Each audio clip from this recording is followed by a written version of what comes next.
미생물이 크게 두 가지로 나누잖아요. 박테리아하고 균. 우리가 보는 그 버섯은 균의 상식기관이에요. 실제로 균 자체는 상당히 커요. 멀리 가고. 세계적으로 가장 큰 생명체가 균이잖아요. 단일한 균으로 몇 킬로 반경을 이루고 있다고 하는 거죠, 생명체가. 그래서 미생물 가운데 박테리아는 뿌리 주변에만 있고요. 균은 멀리까지 갑니다. 그게 단연생의 작물의 경우는 1kg 뭐 이렇게까지도 가요. 이 이야기는 뭐냐면 식물이 당을 보내서 미생물을 키우는데 박테리아만 키우는 게 아니고 균까지 키운다는 거예요. 그러면 박테리아는 그 당을 먹고 본인의 몸집을 키우고 숫자를 키울 뿐만 아니고 그 친구들이 거기에서 유기물을 분해해서 식물이 먹을 음식으로 만들어요. 균은 멀리 간다고 그랬잖아요. 멀리에서 뿌리가 닿지 않는 먼 곳에서 식물이 먹을 수 있는 것을 가지고 와서 식물한테 줍니다. 미생물과 식물은 따로 노는 게 아니고 함께 노는 거예요. 식물은 미생물을 먹이고 미생물은 식물을 먹이고. 그러면 미생물을 식물을 먹이는 거 뭐냐면 땅 속에 철분이 있어요. 그렇죠? 근데 그 철분은 식물이 먹을 수 없는 상태로 존재해요. 식물이 먹을 수 있는 상태로 만들어주는 게 누구냐면 미생물이에요. 여기까지는 이제 다 알고 계시는 거잖아요. A라는 식물이 있어요. A라는 식물을 분석해 보니까 철분이 참 많이 있어요. 유독. 그러면 이 친구는 철분을 식물이 먹을 수 있는 것으로 만드는 미생물을 키우는 거예요. 그럼 B라는 식물이 있어요. B라는 식물은 붕소가 많아요. 유독. 그러면 이 친구는 광합성 작용을 해서 당을 뿜어내는데 그 당을 뿜어내서 누구를 키우냐면 붕소를 식물이 먹을 수 있는 형태로 만들어주는 미생물을 키우는 거예요. 이해되셨죠? 그러면 A라는 식물, B라는 식물, C라는 식물이 다양하게 있으면 그 토양의 세계는 뭐가 돼요? 다양한 식물의 영양분이 되는 것들을 요리하는 미생물들이 다양하게 존재한다는 거죠. 자, 지상부의 다양성이 지하부의 다양성을 만들어냅니다. 그런데 우리가 지금 식물을 먹어요. 예를 들면 과일을, 사과를 먹어요. 그런데 연구한 자료에 따르면 20년 전에 하나를 먹었으면 됐는데 지금은 20개를 먹어야 돼요. 그죠? 귤도 마찬가지예요. 오렌지도 마찬가지예요. 1980년대는 하나만 먹으면 됐는데 지금은 8개를 먹어야 돼요. 뭐가 부족해요? 미량 영양소가 부족해요.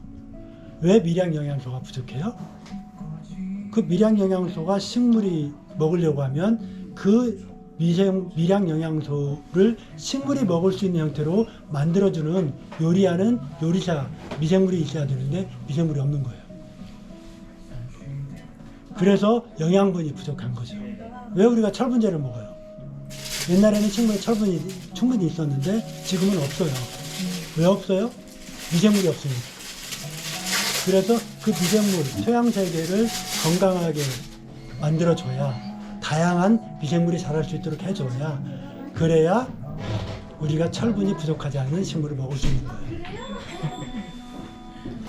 그래서 저희는 지금까지 이제 쭉 저희가 농사를 지어오고 그리고 텃밭에서 아이들을 만나고 이런 쭉 그간의 과정을 거치면서 최근에는 모든 초점이 어떻게 유기물이 많은 토양을 만들 것인가, 그 유기물이 많다는 것은 또 곧바로 어떻게 미생물이 바글바글하는 그런 토양으로 만들 것인가, 거기에 모든 답이 있다고 여겨지거든요. 그러니까 그거는 뭐 저희 이야기만이 아니라 최근에 굉장히 많은 학자들이 이야기하는 것이고 그때 갔을 때 보여드렸나 모르겠는데 그 한 저널리스트는 미국 분인데 Soil Save Us라는 책을 냈어요. 토양이 우리를 구할 것이다.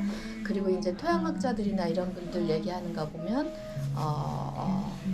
그 식물과 그러니까 토양과 미생물이 그러니까 지금 우리의 모든 문제는 이 토양의 힘에 의해서 해결할 수 있다. 토양과 미생물의 도움으로 이렇게 이야기를 하거든요. 그러니까 저희는 지금 우리가 이제 기후 위기를 굉장히 많이 얘기하는데 되게 위기적 상황의 기후 변화를 이야기를 하는데 지금 현재 그래서 탄소를 배출하지 않는 것만이 아니라 그러니까 우리가 어떻게 줄일까 뭐 근원이 절대적으로 필요하고 근데 그 다음에 얘기되는 게 이미 대기 중에 거대하게 그 존재하고 있는 이 레거시 탄소를 어떻게 흡수할 건가 우리가 이제 이 지구가 우리만이 아니라 이후에도 계속 적절하게 살아갈 수 있는 그 세상을 위해서 그 문제가 해결이 돼야 된다라고 얘기를 하잖아요. 그래서 이제 나온 게 뭐예요? 한동안 이 탄소 포집 장치.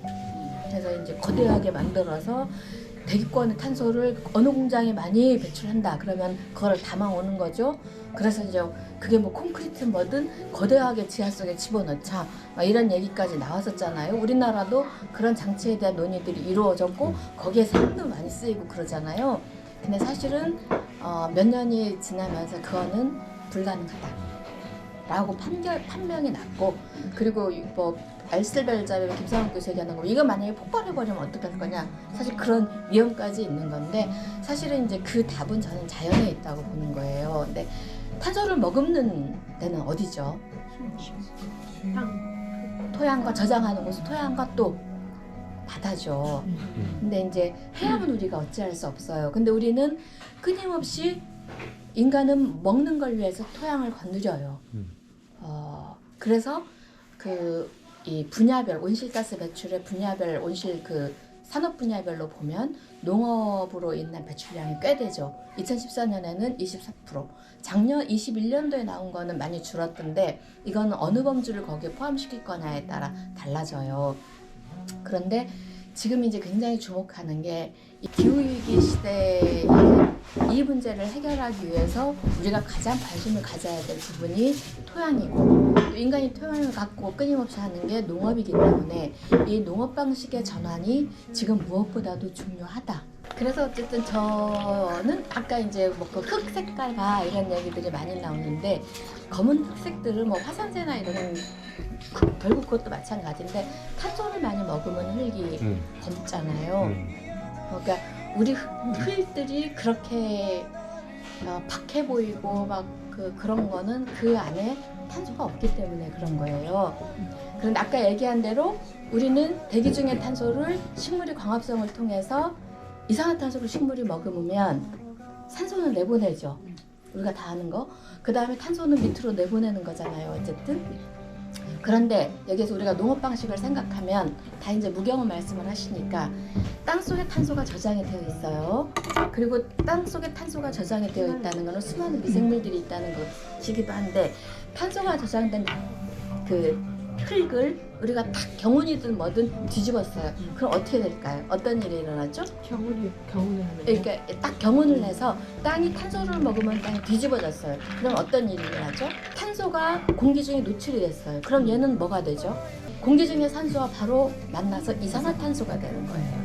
그 전에 있을 땐 유기탄소로 다 땅속에 있던 친구들인데 뒤집는 순간 얘는 공기 중에 대기 중에 산소와 만나면서 이산화탄소 즉 온실가스로 우리가 그렇게 많이 하는 온실가스가 되어 대기 중에 떠돌아다니게 되는 거죠. 그러면은 농업 방식의 전환을 얘기하면서 지금 가장 먼저 얘기는 하는 게 그럼 우리가 농업 방식을 어떻게 바꿀까? 우리에게는 경운이라는 건 너무 익숙한데 농사의 시작은 경운이잖아요. 너무 익숙한 건데 그럼 이걸 바꿔야 하지 않을까라는 게 지금 전 세계적으로 가장 먼저 이야기되는 거잖아요. 그럼 기후위기 시대에 어떤 농업 방식으로 바꿀까? 일단은 먼저 땅을 갈지 말자 라는 이야기가 그래서 되는 거죠. 그래서 저는 수업 시간에 이거는 굉장히 쉽게 이제 아이들하고 같이 이야기할 수 있는 거기 때문에 그러니까 예를 들어서 근데 어른들도 종종 이걸 이제 그림으로 그리면 땅 속에 들어갔는데 이산화탄소로 표시를 하거든요. 이건 아니죠. 땅 속에서는 탄소인 거예요. 근데 이제 그 다음 뒤집을 때 어떻게 될까? 그러면서 CO2가 되는 과정들이 바로 그림으로도 아이들과 함께 이제 그릴 수 있고 그래서 우리가 지금 겪고 있는 기후변화의 이야기를 바로 할 수 있을 것 같아요. 그러니까 엊그제는 눈이 펑펑 내렸는데 뭐 삼한사원 좋습니다. 근데 너무 덥잖아요. 이런 널뛰기의 날씨들이 왜 이렇게 이루어질까? 그러면서 이제 제트기류의 이야기도 얘기될 수 있을 것이고 북반구가 녹는 이야기도 그럼 동시에 오늘 내가서는 지금 11월의 날씨를 갖고 북반구가 녹는 이야기도 같이 할 수 있을 것이고 그게 직접 우리에게 어떤 영향을 미치는지 그래서 그럼 우리가 농업을 통해서 농사를 통해서 텃밭 농사를 통해서 무엇을 할 수 있을까 이런 유추가 가능하지 않을까 그리고 이런 것들은 지금의 모든 학자들이 이야기하고 있는 거기 때문에 첫 번째는 땅을 갈지 않는 농사 두 번째는 이제 이 식물로 땅을 덮자는 이야기들을 하잖아요. 그리고 이제 아까도 얘기했지만 이 지상의 다양성을 얘기를 했지만 피복작물 씨앗들이 이미 막 열 몇 개가 섞여 나와요. 우리나라는 아니지만 그래서 그 뿌릴 때 이미 열 몇 개의 씨앗들이 피복작물로 뿌려지고 그런 씨앗들이 그렇게 나오고 그러더라고요. 그래서 지상을 그거는 근데 우리가 조금 지혜로울 필요는 있죠. 지혜로울 필요는 있고 만약에 내가 이 풀밭 안에 농사를 지을 때 다양한 식물들이 존재하게 할까 그러면서 이 작물은 어떤 것과 어울릴까 뭐 그 빛의 방향은 우리 텃밭의 빛의 방향은 어떠할까 그런 것들을 아이들과 다 함께 이제 생각해낼 수 있고 자료 찾아볼 수 있고 그림도 그려나갈 수 있는 거잖아요. 아까 이제 그 아이들이 용밭을 했을 때 어떤 반응들이 있었어요? 예를 들어서 용으로 디자인했을 때 여기로 못 간다 뭐 이런 것들 있잖아요. 길이 없다 뭐 이런 이야기도 하고. 그리고 저는 와 멋지다부터 나올 수 있을 것 같아요. 제가 맞아요. 근데 그러면 우리가 텃밭을 와 멋지다로 끝내면 될 것인가? 이 텃밭에서는 우리가 어떤 일들이 있을 것인가라고 하면서 뭐 그 제안을 여러 가지 형태로 이 5만 가지가 들어가면서 수정이 될 수도 있겠고 뭐 다양하겠죠. 그리고 이 속에 너무나 많은 것들이 무관할 수 있다고 생각을 하거든요. 그러면서 그 속에서 작물들, 식물들의 배치를 어떻게 할까? 어떻게 다양한 게 있게 할까? 뭐 이런 아까 두 번째 요소와 관계되면 그 다음 세 번째가 화학물질을 아예 넣지 말자. 라는 이거는 완전 노후로 얘기돼요. 그러니까 화학 비료의 문제, 화학 농약의 문제, 뭐 우리가 너무 익숙한 것들 다 이제 이렇게 얘기가 되는데 이제 곁들여서 우리가 이제 오해하는 게 있어요. 비료 조금 주는데 뭔 문제야라고 생각하는데 실제로 그 미생물은 너무 약해요. 그래서 비료가 고농도가 아니더라도 비료가 닿는 순간 이 친구들은 그냥 죽어요. 그러니까 어떤 게냐면 땅을 갈잖아요. 땅을 갈면 탄소가 산소를 만나서 이산화탄소 되는 건 뭐 그건 우리가 다 아는 거지만 땅을 가는 순간 이 친구들이 공기에 노출되잖아요. 그럼 바로 죽어요. 그러니까 흙 속에 산소와 노출, 흙 속에 통계 속에 있는 산소와 만나는 거하고 달리 뒤집어져서 산소만 있는 곳을 만나는 것도 다른 거예요. 그게 이 친구들한테는 엄청난 폭력이에요. 마치 원자풍 다 터진 거랑 똑같은 거예요. 그래서 이제 그 소량이니까 괜찮을 거야 라고 생각하면 안 되고요. 이 친구들을 어떻게 흙 속에 건강하게 지속적으로 존재할 수 있게 할 것인가에 대한 고민들은 꾸준히 이루어져야 되는 거죠. 이제 아까 그 얼핏 이야기를 했지만 미생물이 없는 데서 생산된 작물은 거의 영양소가 없다라는 건 이미 입증이 된 그 사실이에요. 사실이고 잃어버린 영양소라는 책이 있는데 이 사람은 이제 미국 의사였어요. 근데 의사였다가 이 보조식품 만드는 아주 큰 회사를 운영하는 사람인데 이 사람이 한 말 중에 아주 핵심적으로 잘 표현했다고 저는 생각을 하는데 그분이 뭐라고 얘기하냐면 우리 건강의 가장 큰 문제는 영양소가 없는 거를 너무 많이 먹는데 그 원인이 있다라고 이야기를 해요. 아까 뭐 80년대에는 하나 먹으면 필요한 비타민 뭐가 다 흡수됐고 칼슘이 섭취됐는데 지금에 와서는 8개를 먹어야 된다. 근데 그럼 8개 먹지 뭐 이러는데 문제는 8개를 먹으면 또 다른 과잉으로 인한 지금 현재 우리가 겪고 있는 그런 몸의 문제들이 있는 거고 또 미생물 얘기하면 한 가지만 더 하면 이게 제품화됐죠. 우리가 뭐 프로바이오틱스는 워낙에 많이 먹죠. 몸에 미생물에 문제가 있으면 건강에 문제가 있다라는 건 이미 다 알려진 것이고 그게 돈이 되니까 업체들은 그런 제품을 만드는 거예요. 미생물을 먹는 거예요. 근데 이제 스쳐 지나가죠. 장기적으로 거주하는 이 친구 스쳐 지나가는 동안은 우리 몸에 영향을 끼쳐요. 하지만 장기적으로는 우리 몸의 미생물충을 어떻게 만들까가 사실 결정적으로 중요한데 그리고 요즘 또 뭐가 나와요? 프리바이오틱스가 나오죠. 제품으로. 자, 프리바이오틱스는 뭘 먹는 거죠, 우리가? 돈 많이 주고 먹어야. 식이섬유가 뭔데? 우리가 왜 굳이 그걸 따로 그렇게 사서 먹는 거죠? 미생물 영양분? 미생물 먹이에요. 맞습니다. 그러니까 미생물 보내고 미생물 먹이가 없어서 우리 몸에 여러 가지 문제가 있으니 얘가 이제 장에도 갈 수 있는 그 어떤 성분으로 대표적인 게 뭐 식이섬유 이런 것들을 통해서 장까지 보내는 거예요. 장까지. 뭐 그런 것들이 제품화되어 있는데 토양이 회복이 되면 이 문제가 그냥 한 큐 해결이 되는 거예요. 그런 거 따로 먹을 필요 없다. 예, 균이 식물이 닿지 않는 멀리까지 가서 그 조그만 양을 가져와서 그러니까 우리가 아까 뿌리와 미생물과의 관계는 완벽한 지하의 경제 네트워크라고 이야기를 해요. 공생이고 완벽한 경제 네트워크여서 그 땡큐하고 먹고 이제 균은 열심히 힘이 있으니까 그만큼 더 멀리 갈 수도 있는 거잖아요. 균사가 가서 저 몇 미터 깊이에 있는 거를 가져와서 식물에게 주는 거죠. 그 식물을 먹는 우리는 또 그에 따른 우리가 그 은총을 입게 되는 거고 이제 그런 건데 어쨌든 그러한 토양을 어떻게 만들 것인가가 지금 현재 우리 모든 농사의 과제인 것 같아요. 그리고 다양하게 그런 것들은 뭐 실험도 해보고 실천도 해보면서 그런 우리의 지혜들이 또 모아져야 될 거라는 생각이 들고 저는 이것이 교육농에 한 꼭지꼭지별로 적용이 된다면 굉장히 많은 것들을 거기에 담아낼 수 있다고 보거든요. 그래서 저는 이제 사실은 우리의 교육농이 우리가 이제 기존의 그 학습의 틀이나 교육의 틀이나 이런 데 너무 익숙해져 있는 건 또한 맞아요. 그래서 우리가 그 결과물을 내보이려고 할 때도 딱 그 프레임에 그 맞추어져서 그 교육농이 적용이 될 때가 너무 많은 것 같아서 저는 약간 그 틀을 우리가 깰 필요도 있다라고 저는 생각이 들거든요. 특히 이제 그 어느 발도로 학교에서도 옛날에 얘기했지만 특히 저학년일 경우에는 아이들을 건드리지 말자라는 것. 우리가 얘들아이가 뭐 하자가 아니라 아이들이 무엇을 할 수 있는지 보고 관찰하고 지켜주고 그걸 끄집어낼 수 있을 정도의 길잡이의 역할을 우리 교사들이 하면 너무 좋지 않을까.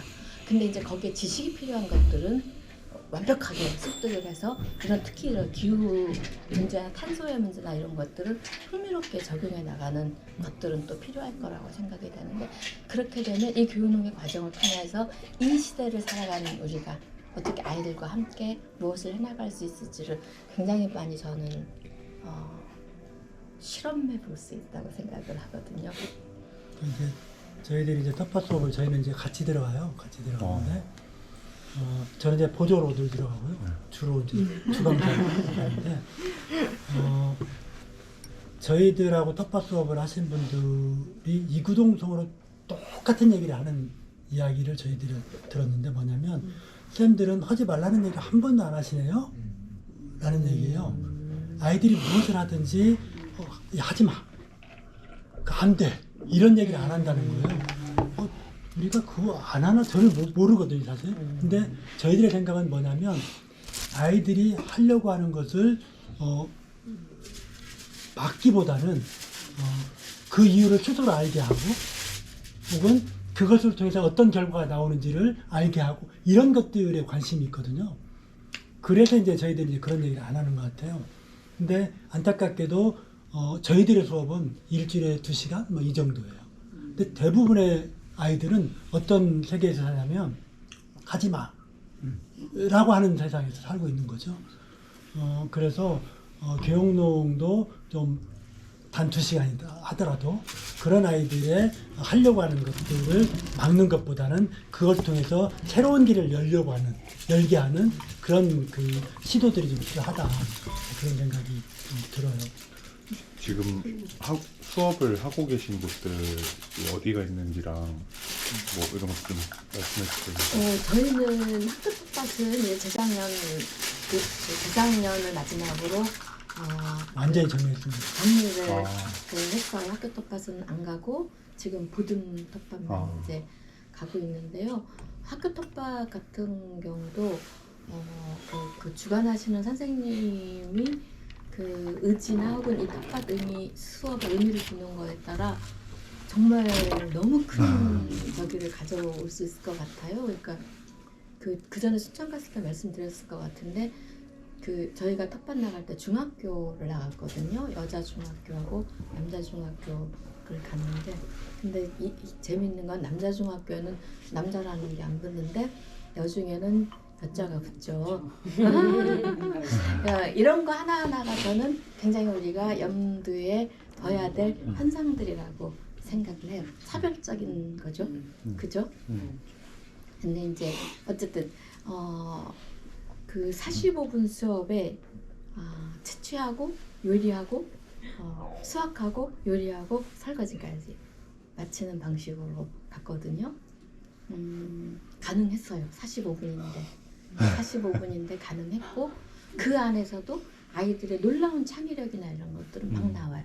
특히 요리. 특히 요리에서 정말 있는 줄도 몰랐던 아이들이 빼어난 자기의 숨겨졌던 본인도 몰랐던 그런 것들이 막 드러나는데 조심해야 될 거. 우리 모두는 직업과 연관이 되어 있어요. 그래서 어른들이 선생님들이 아이들을 칭찬한다고 하는 말이 어머 너 의사되면 되겠다. 하면 되겠네. 요리 다 거기로 다 연결이 돼요. 귀결이. 조심해야 돼요. 네, 이런 우리는 칭찬으로라고 하는데 우리의 모든 사고가 거기에 맞추어져 있어요. 근데 그럴 때는 각자는 다 다르죠. 우리는 그럴 때는 나는 어떻게 아이와 그 멋진 거를 교감하면 좋을까? 그걸 나는 어떻게 표현할까? 어쩌면 텃밭에 나가는 거는 교사인 나를 스스로 내가 스스로 공부하는 과정일 것 같아요. 근데 그러면 아이들은 나이가 작으니까 뭐하고 이런 일 하는 사람이 돼야 되겠네 라고 딱 그냥 거기서 그쳐져 버리잖아요. 근데 이제 요리를 해도 그냥 야 우리 뭐 해먹자가 아니고 예를 들어 재료를 따가 카나페 카나페를 만들면 재료를 딱 갖다 놔요. 그리고 이건 어떻게 만든다 라고 정도, 그리고 세팅은 너희들이 한다, 그리고 접시에다가 다 자기가 만들어 놓은 것을 다 세팅하게까지 해요. 그리고 예를 들어 그럴 거 아니에요. 깻잎도 갖다 놓고 뭐 또 여러 가지 갖다 놓았는데 야, 이거 쓰지 말고 이거 쓰자, 그런 얘기 전혀 안 합니다. 그러니까 레시피가 있거나 그러질 않아요. 그러진 않고 또 의외의 제조도도 툭툭 갖다 놔봐요. 그럼 아이들이 이것을 갖고 어떻게 하는지를 보는 거죠. 그럼 여지없이 그 맛에 대한 이야기, 그 모양, 멋진 모양, 뭐 이런 것들 아이들은 기가 막히게 해내더라고요. 그러니까 근데 우리는 이제 요리 수업 이렇게 되면 다 정해져 있잖아요. 1 뭐 한다, 2 뭐 한다, 뭐 3 뭐 한다. 근데 이제 한 번은 그 남자중학교에서 고구마로 이제 뭐 해 먹을까부터 그 전 시간 다 얘기를 하죠. 그래서 수학해서 뭐 할까부터 다 얘기를 하는데 모아진 건 전이었어요. 전이었는데 이제 전혀 모르는 친구를 해서 일반적으로는 어떻게 만든다는 얘기를 하죠. 근데 한 친구는 그 짧은 수업 시간에 굳이 그거를 감자칩 모양의 스틱으로 써는 거예요. 이제 시간은 막 지나가는데 그러더니 그거를 전해서 이렇게도 아니고 이런 모양으로 또 얹어내요. 그걸 이렇게 전을 만들어내요. 그리고 거기에 격자 모양으로. 네네 당근 잎으로 이렇게 해가지고 플레이팅 다 끝내요.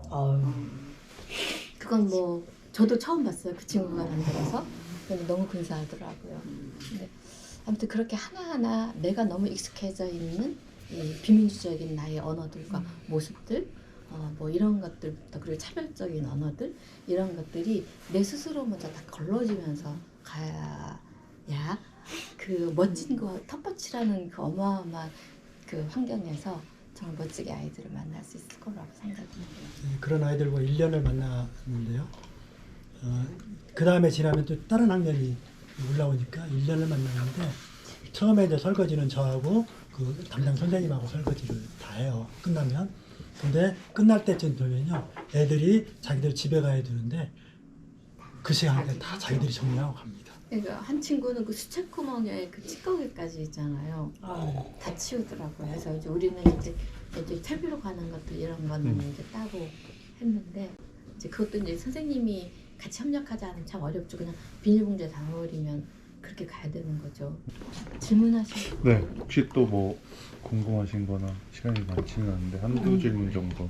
우리 선생님이 말씀 안 하신 것 중에 굉장히 그 종자를 채종하고 하는 부분들을 되게 그 부분에 많이 중심을 두고 계신 것 같았거든요. 아까 이렇게 돌아보면서 한 달 전에 본 책에서는 무하고 배추도 배달이 된다라는 거예요. 아 그래요? 네.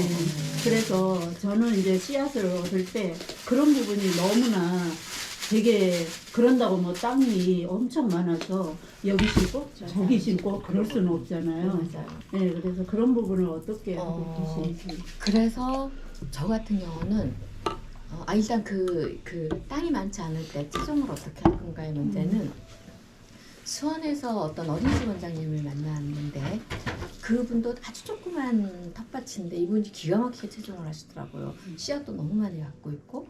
근데 이분은 이제 그 2, 3년 텀으로 예를 들어서 얘네들 섞일 건데 올해나 무릉배추 채종했어. 그러면 그 다음에는 이 섞일 거 중에 다른 거를 무릉배추는 채종을 안 하고 다른 거를 채종하고 이런 방식으로 이제 밭을 운영을 하시고 저 같은 경우는 씨앗을 냉동실에 넣어요. 저는 씨앗을 잃어버린 경험이 있거든요. 늘 해서 상온에 뒀다가 이제 또 하물며 다 심었어요. 다 심었는데 그 해에 씨를 이제 채종을 못했는데 이제 너무 난감해져 버린 거예요. 내가 몇 년 동안 채종해 온 거를 잃어버렸으니 구할 수 없잖아요. 그래가지고 저는 이제 그 경험 때문에 늘 여분의 씨앗이나 이런 것들은 이제 냉동실에 넣어둬요. 그렇게 해서 그거 하고 저도 이제 올해 수확한 게 씨앗이 많으면 그 다음에는 얘를 안 심어요. 저희도 이제 처음에 이제 무씨도 여러 가지 있었는데 일단 맛을 보죠. 어느 씨앗을 내가 계속 저기 할까. 그래서 지금은 천안김장무하고 산사무 두 종류를 심는데 산사무를 한 번 수확을 많이 했어요. 지금 산사무는 몇 년째 그 채종을 안 하고 있거든요. 그러면 채종이 아주 쉬워져요. 그래서 이 리스트를 하나 만드시면 좋을 것 같아요. 내가 갖고 있는 씨 뭐, 그리고 내가 채종해야 될 씨 뭐, 섞일 씨 뭐. 그래서 올해는 이거 해야지, 내년엔 이거 해야지. 그렇게 해서 그 운영 리스트를 만들어서 채종을 하시면 훨씬 많이 도움이 됩니다. 그렇게 하면 좋겠네요. 냉동실에 보관해야 돼요. 훨씬 더 오래 가요. 냉장, 오래 안전하게. 냉장보다 냉동. 네네. 아니 제가 본 책에서는 씨앗 자체가 추운 곳에 있다가 따뜻한 곳에 나오면 발화가 훨씬 빠르고 잘 된대요. 건강하대요. 그래서 일부러 저장을 하는 곳에서는 냉동이나 냉장 온도를 맞춰서 그렇게 저장한대요. 저희는 거의 100% 냉동이에요. 이제 아까 얘기 나왔는데 전 산서물은 강추입니다. 네? 산서물. 산사모. 산서물은 꼭 심으셔서 무김치 씨앗 담으시고 나눔은 어떻게 저희들도 할 수 있을까요? 지금 나와 있는 씨는 저희가 좀 봐야 되는 거고요. 이제 대체적으로 씨앗을 말씀하시는 무 보관해 놓은 거 하나라도 주시면 몸에 갖다 심어서. 씨앗을 말씀하실 때 네. 저희들한테는 좀 일찍 말씀을 해주셔야 내년께 여유분이 네. 담겨지는 건데 꼭 그렇죠. 닥쳐서 말씀하시는 분들이 가끔 있어요. 예. 저희들이 파종 확인- 시기에 얘기하면 안 되고 그죠. 그렇죠. 최종할 미리 해야지 미리. 아까 말씀. 왜 텃밭을 통해서 어린이들을 만나고 싶으셨는지, 왜 교육농이 중요하다고 생각하시는지, 물론 저희도 다 중요하다고 생각하고 하고 있지만 박사님 두 분의 그 생각도 듣고 싶어요. 특별히 텃밭을 통해서 아이들을 만나야지 이렇게 계획한 건 아니에요. 그건 네. 계획한 건 아니었고 일단 이제 교회에서든 어디서든지 쭉 이제 교육이라는 거는 해왔었는데 지난해 와서 살면서 몇 년 지났을 때 청소년 수련 그 방과후 아카데미에서 생태교사로 요청이 왔어요. 생태교사로 요청이 왔고 생태 수업에 있어서 가장 핵심은 저는 일단은 텃밭이다라고 생각을 했기 때문에 그렇게 텃밭을 통해서 지역의 친구들을 이제 지역의 아이들을 만나기 시작한 거죠. 그게 지금까지 계속 이제 이어졌고 저희 같은 경우는 저희가 막 해야지 하는 것보다도 요청이 있을 때 이제 하는 방식으로 이루어졌고 저는 이제 텃밭에서는 뭐 선생님들도 다 공감하시겠지만 우리가 조금만 생각을 프레임을 내려놓고 확장을 하면 모든 게 거기다 녹아날 수 있잖아요. 근데 거기 녹아나는 게 내가 생각하는 모든 게 아니라 내가 모르는 아이들의 것들이 녹아날 수 있잖아요. 그런 점에서 저는 여전히 이만한 교육회장이 있을까? 라는 데서는 저는 뭐 지금도 옛부터 지금까지 변함이 없습니다. 근데 한 가지 조금 아쉬운 것은 아까도 전자에 말씀을 드렸지만 우리가 거기에 학교의 교육 방식이 들여오는 것에 대해서는 저는 약간 우려를 표합니다. 그러니까 학교의 교육의 그 방식을 교육하면 우린 그 틀만 있어서 그게 그대로 전이가 되는 경우가 너무 많은 것 같아서 저희가 학교는 안 들어간다고 말씀드렸잖아요. 그게 이제 교육청과 선생님들의 완고한 틀들이 있어요. 그걸 저희들이 극복하지 못했어요, 결국. 그래서 저희들이 이제 학교에 차라리 들어가는 데 쓰는 그 여력이면 다른 일을 하겠다. 저희들이 이제 그렇게 생각한 거고요. 저희가 처음 정말 충격받았던 것은 학교를 갔는데 처음 학교를 갔는데 초등학교 텃밭 수업 한다고 비닐을 다 쳐놓고요. 다 준비를 너무 잘해요. 고정만 심으면 그리고 이제 이제 자꾸 이제 부딪히는. 근데 어쨌든 몇 년을 만난 선생님들도 분명한 변화는 있었던 것 같아요. 분명한 변화는 선생님들에게서도 있었고 몇 년을 만난 분들은 어쨌든 관계도 굉장히 좋고 아이들을 대하는 태도가 일단 굉장한 변화가 있었어요. 그거는 뭐 이 언어의 사용부터 시작을 해서 이제 그런 건 분명히 있었고 분명히 있을 것이고. 근데 이제 그 농사를 좀 지어봤다는 어른들이 참여하는 건 전 제일 무서워해요. 텃밭에서. 왜냐하면 자꾸 와서 너 그렇게 하면 안 돼. 이렇게 해야지라고 꼭 말씀을 하세요. 그래서 애들이 주눅이 들어요. 그리고 전체 분위기가 막 흐트러지죠. 전체 분위기가 흐트러져서 뭐 농사 경험이 있다라든가 뭐 이런 분들은 오히려 그 수업에 참여할 때는 우리 수업의 지향은 무엇입니다. 방향은 어떻게 갑니다라는 건 뭐 마을 분들이 함께 할 때도 있잖아요. 그럴 때는 반드시 사전에 공유하고 이야기를 나누고 들어오는 게 필요하다. 그렇게 생각이 됩니다. 진짜 저는 이제 두려운 게 뭐냐면 우리 어린 친구들이 집에서도 맨날 멀칭한 밭인데 비닐로 뒤집어 씌운 밭인데 학교에서도 저 텃밭 수업에 비닐 멀칭된 밭을 보면 이 친구들이 아 그래 밭의 자연스러운 모습 저거야 라고 어릴 때부터 이미 이렇게 고착되면 저는 그게 이제 두려운 거예요 사실은요. 그래서 그런 것들을 좀 탈피한 그런 공간이 좀 디자인되면 좋겠다 이제 그런 생각이고요. 이제 또 교육과 상관없이 저희들이 이제 우드칩 멀칭하는 방식으로 최근에 고민하고 있는 게 그거예요. 우드칩 멀칭하는 걸 고민하는 게 자연농 방식으로 하다 보니까 전 세계적으로 흙이 좋다고 하는 데는 세 군데, 셋 중에 하나입니다. 반드시. 하나는 그 강가, 퇴적물이 쌓여있기 때문에 좋은 흙이 쌓여있어서 그래요. 그래서 내가 좋은 밭 만들어야지 그러면 강가처럼 하시면 돼요. 퇴적물을 쌓아놓으면 돼요. 두 번째로 그 초원지대예요. 우크라이나나 중북의 미국의 중소부지요. 여기는 수만 년의 초원지대잖아요. 여기는 유기물 함량이 12%, 13%, 20% 돼요. 예. 여기는 그렇게 좋아요. 우크라이나는 시커먼 흙이잖아요. 흑토잖아요. 그래서 세 번째는 화렵수림입니다. 예, 이 세 가지 좋은 흙을 만들 수 있는 조건인데 내 밭에 건강한 흙, 좋은 흙을 만들려면 이 셋 중에 하나를 배우면 돼요. 근데 풀로 하다 보니까 저희들이 시간이 상당히 많이 필요합니다. 그래서 저희들이 우드칩을 하는 방식을 제 일부 받아들인 거예요. 그래서 지금 밑에는 우드칩 멀칭하는 방식으로 그렇게 가는 거고요. 우드칩이 부족되면 부족될수록 그 층은 갈수록 깊어질 거고요. 흙층이 있고 우드칩을 멀칭하는데 이게 단절될 거 아니냐라고 생각하시는데 이 단절되는 만나는 부분은요 미생물이 해결합니다. 예. 그러니까 이거 걱정하시지 않아도 돼요. 네, 질문 있어요. 저기 그 멀칭 사실 멀칭이 진짜 제일 중요한데 그 풀 멀칭을 할 때 얘네들이 씨를 맺잖아요. 그럴 때 그냥 씨 맺는 거랑 상관없이 그냥 잘라서 다 덮어주는 게 맞다 그건가요?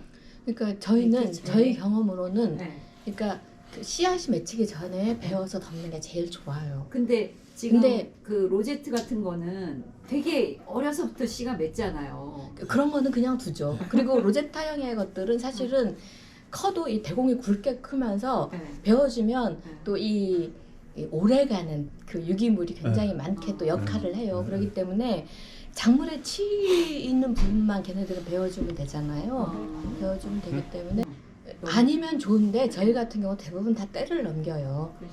그러니까 네. 이제 씨가 안 맺혔으면 좋겠다고 생각하는 건 가을에 네. 그 옷에 막 달라붙는 씨들이 많아요. 예. 네. 그런 것들 때문에 귀찮아가지고 사실은 그런 건데 저는 좀 다른데 저는 제 자신이 그냥 그 씨 맺혀도 그 친구가 내년에 또 나야 되는 거 아닌가? 저는 이제 그런 생각을 사실 해요. 그러니까 이제 이 부분 생각이 좀 아니 달라요. 그러니까 풀은 그 씨가 안 떨어져도 날만큼 너무 풍족해요. 그래요. 너무 인정합니다. 그리고 풀 씨가 떨어져서 덮을 거여도 벨 거면 상관없어요.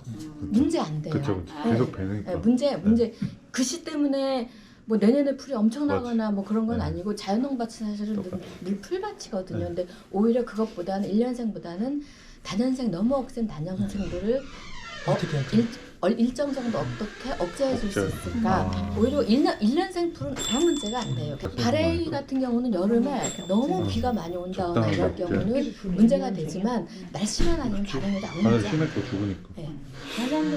씨 부분은 지금 우리가 한도 계속 멀쩡하면 햇빛을 보게 하는 농사를 짓지 않기 때문에 이제 선생님들 같은 경우에 씨가 맺혀도 덮고 계속 씨가 덮으면 여물지 않은 빛을 상태에서. 아니 여물었어도 음. 이게 씨가 떨어져서 밑으로 들어갈 거 아니에요. 바람이 그러면 이제 떨어지죠. 빛을 못 보기 때문에 발화할 확률이 되게 낮고 그러니까 그 위에 계속 뭔가가 덮어지면은 이 아래서 얘들이 발화를 못하고 그냥 썩어서 그래서 크게 문제는 그- 안 될 것 같아요. 저희 밭을 이제 봄에 보면 오늘도 봤겠지만 두둑은 갈색이고 고랑은 초록이야. 특히 이런 보면 그 눈에 두드러져요. 그러니까 그만큼 여기가 많이 멀칭이 됐다고 생각을 하는 건데 초반에는 이제 풀 멀칭해도 다 말라버려서 다 튀길기 들어는 상태였어요. 근데 말씀하신 대로 이 필요한 빛이 차단이 되면 발화율은 확실히 떨어지거든요. 근데 경운한 밭이 늘 그래도 풀이 왕성하게 나는 이유가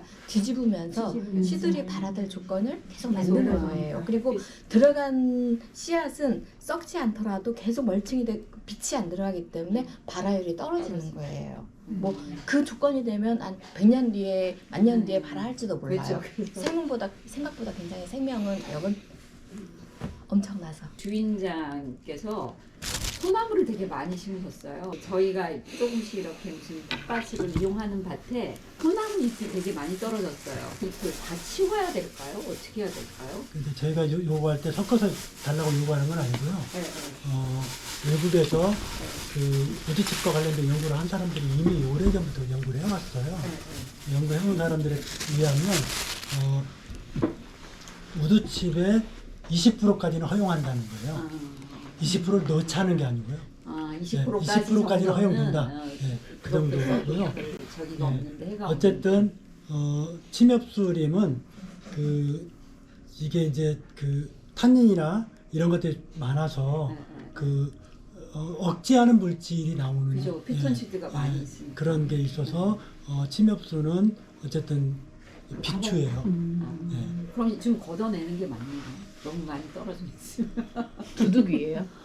이렇게 막 그러면- 엄청 이렇게 그러면은 길로 이렇게 깔아주면 안 될까요? 고랑으로. 저도 이제 그런 얘기는 하죠. 네, 두둑에는 올리지 말고 이렇게 길에다가 오히려 이렇게